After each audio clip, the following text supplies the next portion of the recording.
શરૂઆત તરફ પાછા જઈએ અને જોઈએ કે બાઇબલ આપણને કેવી રીતે શરૂ થયું શું કહે છે.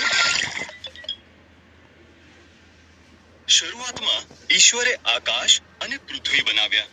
ઈશ્વરે અંધકારને જુદા પાડીને કહ્યું કે અજવાળું થાવ. તેમણે અજવાળાને દિવસ અને અંધકારને રાત કહી છે. પહેલો દિવસ થયો. પછી ઈશ્વરે નીચેના પાણીથી ઉપરના પાણીને અલગ કરવા અંતરિક્ષ બનાવ્યું. તેમણે અંતરિક્ષને આકાશ કહ્યું. બીજો દિવસ થયો. ઈશ્વરે પાણીને ભેગા કર્યા અને કોરી જમીન દેખાઈ. તેમણે જમીનને ભૂમિ અને પાણીને સમુદ્ર કહ્યું. પછી તેમણે ઘાસ અને તેના જેવા છોડ, અનાજ અને ઝાડ બનાવ્યા. ત્રીજો દિવસ થયો. પછી ઈશ્વર આકાશમાં જ્યોતિઓ બનાવે છે. તેમણે દિવસ માટે સૂર્ય, રાત માટે ચંદ્ર અને બધા તારા બનાવ્યા. ચોથો દિવસ થયો.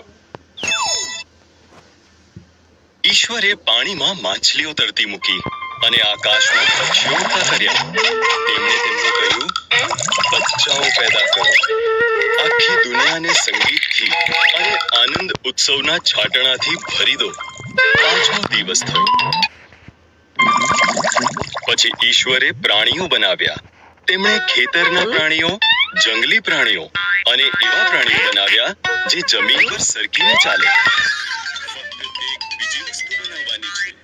ઈશ્વરે કહ્યું, સૌથી વિશેષ વસ્તુ.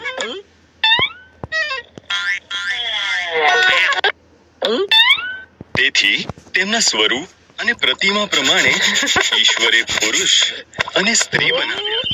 તેમણે કહ્યું, બાળકો ઉત્પન્ન કરો, દુનિયા પર અમલ કરો, માછલી, પક્ષીઓ અને પ્રાણીઓની સંભાળ રાખો